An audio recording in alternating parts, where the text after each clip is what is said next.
Is a big old dust storm like a haboob that you would see in the southwestern U.S. coming towards us in the United States? No, but it's a pretty cool occurrence. This is a Saharan dust layer, and it's visible right here across portions of the Caribbean and the Atlantic Ocean. This area of dust will come northward, spread across portions of the Gulf Coast, and then well across portions of the United States here in the next coming days. So pretty cool phenomenon. This is not cloud cover. This is actually some dust and sand that stretches off the continent of Africa and moves into the Atlantic. You can see right there, this is actual pieces of the land there that gets lofted up in the atmosphere, gets caught up in the trade winds, and moves across the Atlantic Ocean.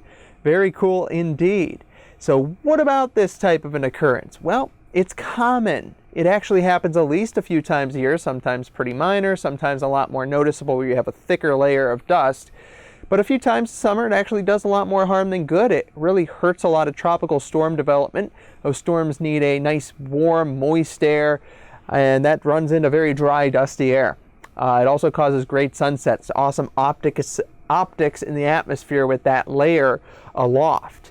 It's not bad at all if you're looking on the ground and you're looking for impacts, maybe some minor allergy issues, but almost all of the dust stays between about 5 and 20,000 feet or so aloft in the atmosphere. So let's look at how it's modeled. This will all move in. This is the dust layer. This is going to expand. This is going to move into the United States. You'll see it across portions of the south, getting into portions of the southeast and Florida as well. This is where it's kind of thick and where it's going to be the most noticeable for sure. As we go through the weekend, that will lift further northward. And here's the United States as a whole, and you can see pushing across the plains, much of the south, and then, hey, this comes through the Midwest. It also will come through the Ohio Valley and eventually a little bit into the Northeast, and then likely swirl its way back down. Why does it move like that? Well, it's driven, just like weather systems are, by the atmosphere where there's high pressure, low pressure systems, the jet stream, all that kind of good atmospheric flow. Let's transition away from dust and talk about rainfall. Kind of the opposite type of thing. Last 14 days have seen this upper level low drop a great amount of rain across the mid-Atlantic. We've seen rainfall pretty decent with multiple systems across portions of the upper Midwest. Lots of dry area in between. It's been really dry down across Florida, and that looks to continue, unfortunately. Otherwise, spotty. Some areas kind of dry, some areas perfectly moist, at least coming out of the last 30 to 45 days of pretty dry weather.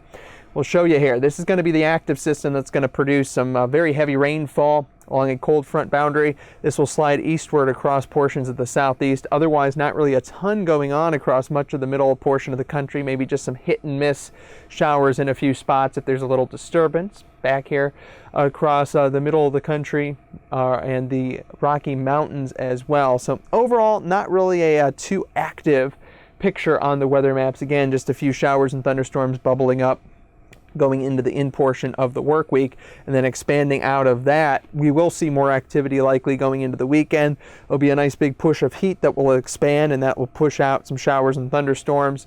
This model always overdoes coverage a little bit, but it gives you kind of the general idea of something that we are looking for. So there could be a little complex here across the Ohio Valley, down into the Tennessee Valley, and then a little bit out towards portions of the west as well, closing out the weekend, going through early portions of next week. But this is going to be one of the more active areas across portions of the south into the southeast. Definitely have to monitor signs like that where you could have some pretty heavy downpours. So this is the next week as it looks at for precipitation anomalies compared to average amounts of rainfall. You're going to be probably a little bit drier across much of the east, and where this is kind of where the heat dome's been, so dry and hot across New England. And then where you'll have your multiple complexes of showers and storms is where you'll see those pretty moist conditions and above average rainfall. Hit and miss, models don't agree perfectly. Wouldn't take this to the bank, but it does provide a general idea. Thanks so much for watching another video. Please like us on our different social medias. And if you are in need of making weather decisions for your job, that's what we're here for. Impacts specific to your operation and location. All about the accurate weather forecast here at NeoWeather.